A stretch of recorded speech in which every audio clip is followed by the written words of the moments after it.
safiirka Soomaaliland fadhiya dalkani Kenya Baasha Cawil Xaaji Cumar oo weli ku guda jira kulamadii ballaarnaa ee uu la qaadanayay qaybaha kala gedisan ee bulshada reer Soomaaliland ee ku dhaqan dalkani Kenya ayaa maantana kulan ballaaran la qaatay odayaasha siyaasiyiinta waxgaradka iyo mutacallimiinta ku dhashay kuna barbaaray dalkani Kenya asal ahaan ka soo jeeda reer Soomaaliland taariikhda faca weynana ku leh dalkani Kenya safiirka ayaa kulankaasi waxa ku wehelinayay safiirkii hore Soomaaliland fadhiya dalkani Kenya Cabdilaahi Cabdi Cali Ahna ergeyga gaarka ah ee madaxweynuhu u soo magacaabay inuu Soomaaliland u noqdo ergeyga gaarka ah ee u fadhiya East Africa Community waxaana sidoo kale kulankaasi ku wehelinayay safiir ku-xigeenka Jamhuuriyadda Soomaaliland fadhiya dalkani Kenya ayaa la salaadiiriyay horeynaya kulankaasi waxa ka hadlay qaar kamid ah odayaashii ka soo qayb galay xafladan oo ugu horeeyo Xuseen Aar oo kamid ah mas'uuliyiinta waaweyn ee ku jira guddida ganacsatada dalkani Kenya asal ahaan ka soo jeeda reer Soomaaliland iyo qaybaha kala gedisan ee siyaasadda dalkani Kenya waxa sidoo kale kulankaasi ka hadlay Axmed Bashiir waxaana sidoo kale mikrofoonka ku soo dhaweeyay safiirkii hore ee Soomaaliland fadhiya dalkani Kenya Cabdilaahi Cabdi Cali ayaan la salaadiiriyay oo isagoo halkaasi kelmado kooban ka soo jeediyay Kenya istarigeedu aad buu dheeryahay oo maxamed cigaab jooga waxaynu nahay jaariyadii ugu horeysay magaalada Nairobi soo degta walina inkastoo dadkii hore ee meesha joogi jiray ka baxeen laakiin weli xididaasi aasan marka waa ku soo dhaweynayna safir waa kula shaqaynaynaa diyaar baan u nahay waxaan halkan u imid inaan salaamo dadka dhammaan inaan soo dhaweeyo safiirka cusub iyo safiirkeeni hore waxaan filayaa labada safiir oo maanta isu bedelaya inay dadka soo booqdeen oon ku faraxsanahay Cabdullah Dakar platformku noo qabtay oday aan ku kalsoonahay odayaashayni meel maanta rug xaqiiqa lagu shaqeeyo ay nooga tagay oo ku shaqeynaya safiirka cusubna waxaan u haynaa niyad sami aan ku wada shaqeynin jaaliyadan waa isku duubantahay adeer dhameeyay runtii sharaf weyn bay noo tahay ka safaarad ahaan inaan ka soo qayb galno kulankan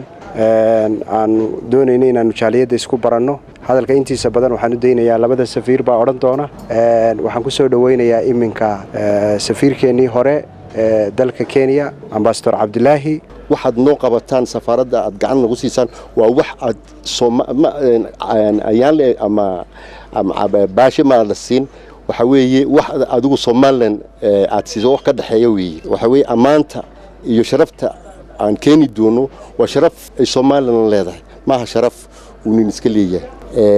safaaraddeennuna marxaladeedu marba meel bay maraysaa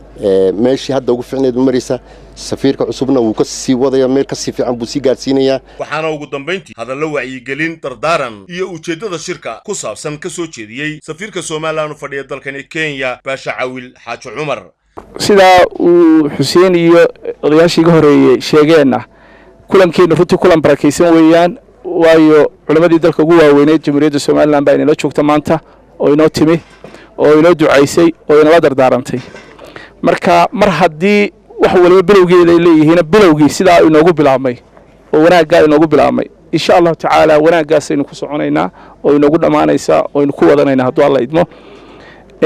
waxaan runtii ku faraxsanahay maanta in maanta ay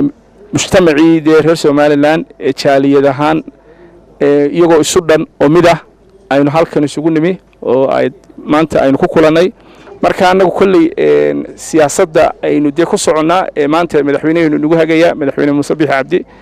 ayaa ah horta inaynu mid noqono waa run sidoo sheekhu sheegay Xasan tartan baynu galay tartankuna dad kuma wada helayo doorashada sababta aynu halkan xafiiskan aynu doonayno shaqadiisu inay u hirgashaan wax weeyaan halkan waynu ognahay safaaradihii dunida oo dhan baa jooga waynu ognahay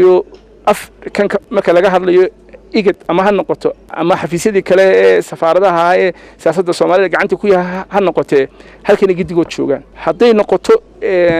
Soomaaliya oo indeys haynana halkii kubadda ku ciyaarayaan waa halkan iminka durba inagoo wada hadalay inagu wada hadalka mar walba good faith iyo niyad sami iyo walaaltinimo doonayna inuu ku gallo haddana wixii aynu ku heshiinay aynu markii hore nidhi warda waxa aynu sidaa yeelo oo aynu bal marba halka inta talaabada qaadi kartaa la socdaay aynu waxa ku tushanno hawadu kamid ahayd oo hawadii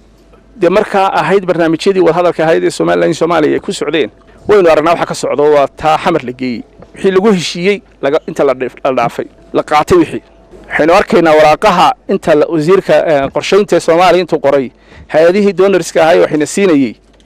intuu u qoray uu leeyahay Soomaaliland iyo waxba la siinay SDF-ta ma oran dee kulmiyeena wax la siinay ama ucid ama wadani Soomaaliland buu marka idinkoo midayna waxayna difaacataan waxa xaq u leedihiin oo qofka kule ma jiray sida ama noolaan maysid aniga cagteeda soo gal inaad idinkoo mida difaacataan bay deetaa Cabdillaahi Cabdi Cali warbaahinta qaranka Jamhuuriyadda Soomaaliland magaalada Nairobi